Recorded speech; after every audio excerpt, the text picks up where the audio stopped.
Salut Ricardo! Salut Ricardo, bienvenue sur musculationprisemasse.com. Moi c'est Charles. Un vidéo juste pour toi, Étienne, et puis on va lire ta question puis on va y répondre. Yes. Donc, je te lis ça tout de suite.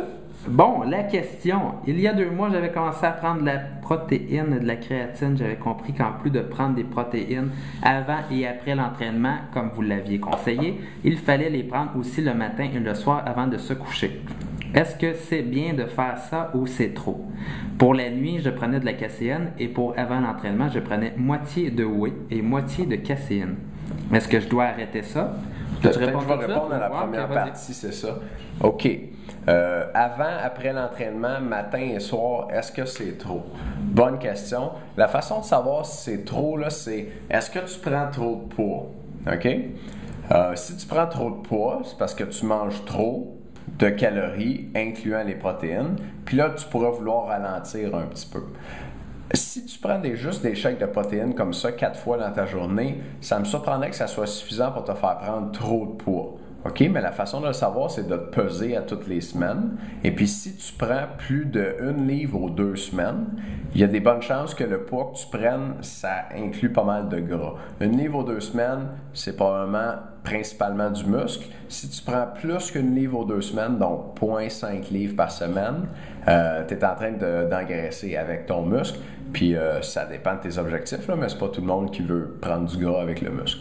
Fait que si tu prends plus que 0,5 livres par semaine, ralentis sur les suppléments de protéines, je te dirais, le premier que tu peux couper là-dedans, c'est peut-être celui que tu prends le matin. Vas-y, prends ton déjeuner tout de suite, prends pas de supplément de protéines. Peut-être que tu te demandes si c'est trop de protéines dans l'alimentation. Il y a des gens qui ont peur de manger beaucoup de protéines. Fais-toi-en pas. Pantoute, il n'y a pas de risque pour la santé à manger beaucoup de protéines. Il y a certaines personnes qui ont des maladies spéciales ou des problèmes aux reins, par exemple, qu'il faut qu'ils fassent attention, mais si c'était ton cas, ton médecin te l'aurait dit puis tu serais au courant. Fait que si tu es en bonne santé là, puis tu n'as pas de problème de reins, gêne-toi pas. Puis 4 shakes par jour, c'est vraiment pas trop. Là. Si tu savais ce que les culturistes prennent, ça te ferait pas peur. Okay. Bon, je vais continuer à lire ta question. Il y avait caséine, par exemple. Il y avait caséine. Fait que je peux peut-être répondre. Là. Tu prends caséine le soir avant d'aller te coucher, c'est parfait. C'est une protéine à digestion lente. Fait qu'elle va prévenir le catabolisme ou la dégradation de tes muscles pendant la nuit. C'est excellent, c'est ça qu'on veut, c'est bon. Avant l'entraînement, tu prends moitié whey, moitié caséine. Si tu veux mélanger les deux, j'irais 80% whey, 20% caséine ou même juste 100% whey si tu veux pas te casser le pompon. La caséine, comme elle est absorbée lentement, elle cause pas de pic de concentration d'acides aminés. Ça, c'est comme ce avec quoi sont faites les protéines. Tu manges une protéine, ça se défait en acides aminés dans ton intestin, puis les acides aminés rentrent dans ton sang, puis là, une fois dans ton sang, ça peut rentrer dans tes muscles. Donc, la caséine, comme elle est digérée lentement, elle fait pas de pic élevé d'acides aminés dans ton sang. Donc, les muscles se disent pas « Wow, il y en a beaucoup, je vais en prendre ». C'est pas très anabolique, c'est plutôt anti-catabolique. Et le whey, lui, il fait un pic, il est absorbé plus rapidement, il fait un pic, puis il est anabolique parce que les muscles se disent « OK, il y a trop d'acides aminés, il faut que j'en fasse rentrer ». Puis c'est comme ça qu'on construit du muscle. Puis pendant la journée, comme tu manges régulièrement, puis là, comme tu prends pas mal de shakes en plus, tu es tout le temps en train d'absorber des protéines, des acides aminés dans le fond. Fait que tu es rarement en catabolisme, tu sais. Fait que tu devrais plutôt optimiser l'anabolisme en prenant du whey après l'entraînement.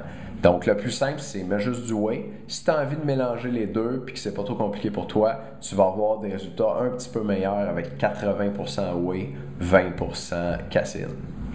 OK. On va lire le reste de la question. Donc, pour la créatine, je prenais pure créalcaline en capsule. J'avais lu que c'était mieux, mais j'étais pas constant dans mon entraînement pour voir une amélioration. Est-ce que vous pouvez me conseiller laquelle, d'après vous, est efficace? Budget n'est pas un problème. Excellent. Même si le budget n'est pas un problème, la meilleure créatine, c'est celle qui est la plus étudiée, puis c'est la première qui est sortie aussi. C'est la créatine monohydrate. Puis quand tu l'achètes en magasin, tu demandes la créatine monohydrate. En généralement, ça vient en poudre. Il y en a en gélule aussi, mais aux quantités qu'il faut prendre, c'est-à-dire 5 grammes à tous les jours, c'est préférable d'y aller en poudre là, parce que des petites gélules de 1 gramme, ça fait, mettons, ça ferait 5 de one shot. Là, mais ça dépend si tu aimes ça manger bien des pilules dans ta journée. Créatine monohydrate, il faut qu'elle soit micronisée aussi, c'est-à-dire qu'il la réduise en la poudre un petit peu plus fine puis elle est plus facile à dissoudre, à brasser. Il y a 2 gros manufacturiers de créatine. Il y en a un en Allemagne, puis il y en a un en Chine. Puis les créatines pas chères, souvent viennent de la Chine. Puis faut que, en tout cas, moi je ne prendrais pas de créatine de la Chine. Faut que tu prennes la marque allemande qui s'appelle Creapure. Creapure. Fait que Creapure, c'est de la créatine monohydrate micronisée, comme je te disais.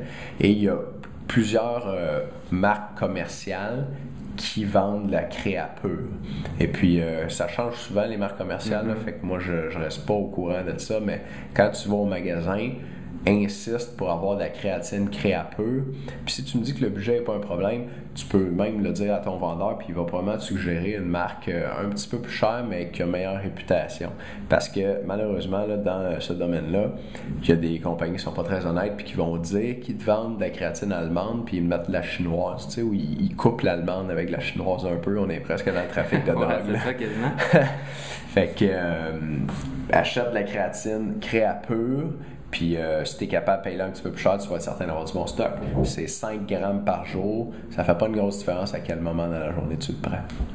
Bon, mais j'espère que ça a répondu à tes questions, Ricardo. S'il y a quoi que ce soit, tu nous réécris. Puis on espère que tu vas avoir du succès avec ton entraînement. Mais ça. Donc à bientôt. Merci beaucoup, Ricardo, d'être un de nos clients. Puis je ne pas pour nous écrire à nouveau. Ciao.